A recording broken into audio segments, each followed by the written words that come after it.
रक्षाबंधन की एक पौराणिक और बहुत ही रोचक कहानी है जो सीधे महाकाव्य महाभारत से ली गई है। राजकुमारी द्रौपदी 5 पांडवों की पत्नी थी। कृष्ण उनके मित्र और गुरु थे। द्रौपदी कृष्ण का बहुत सम्मान करती थी और हमेशा उनका बहुत आदर करती थी। एक दिन दरबार में कृष्ण को एक कठिन परिस्थिति का सामना करना पड़ा। उनकी बुआ का बेटा शिशुपाल उन्हें जान से मारने की धमकी दे रहा था। शिशुपाल और कृष्ण के बीच हमेशा से ही तनावपूर्ण संबंध रहे थे। ये उस समय की बात है जब शिशुपाल 3 आंखों और 4 भुजाओं के साथ पैदा हुआ था।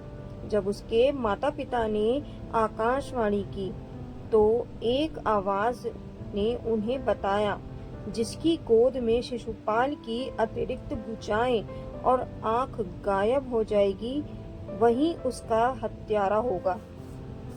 ये कृष्ण ही निकले जो उस समय भी बालक ही थे। अपनी बुआ का भय देखकर उन्होंने उनसे कहा, चिंता मत करो, मैं तुमसे वादा करता हूँ कि मैं शिशुपाल की 100 गलतियां भी माफ कर दूंगा। लेकिन आज शिशुपाल गुस्से से उबल रहा था। कृष्ण ने राजकुमारी रुक्मणी से विवाह किया था, एक ऐसी राजकुमारी जिसने शिशुपाल खुद विवाह करना चाहते थे। क्रोध में जब वो गालियों के 100 दौर से भी आगे निकल गए तो कृष्ण और नहीं सह सके। उन्होंने अपना सुदर्शन चक्र शिशुपाल पर फेंका और उसे मार डाला।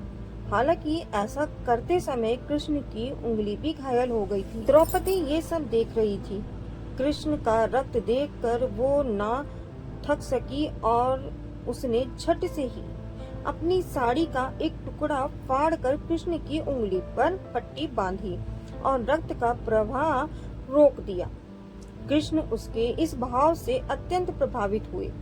उन्होंने उसे वचन दिया कि जब भी उसे आवश्यकता होगी, जब भी वो संकट में होगी, वह उसकी रक्षा करेंगे। उसे आशीर्वाद देने के लिए उन्होंने अक्षम शब्द का उच्चारण किया। इसका अर्थ है यह अनंत हो।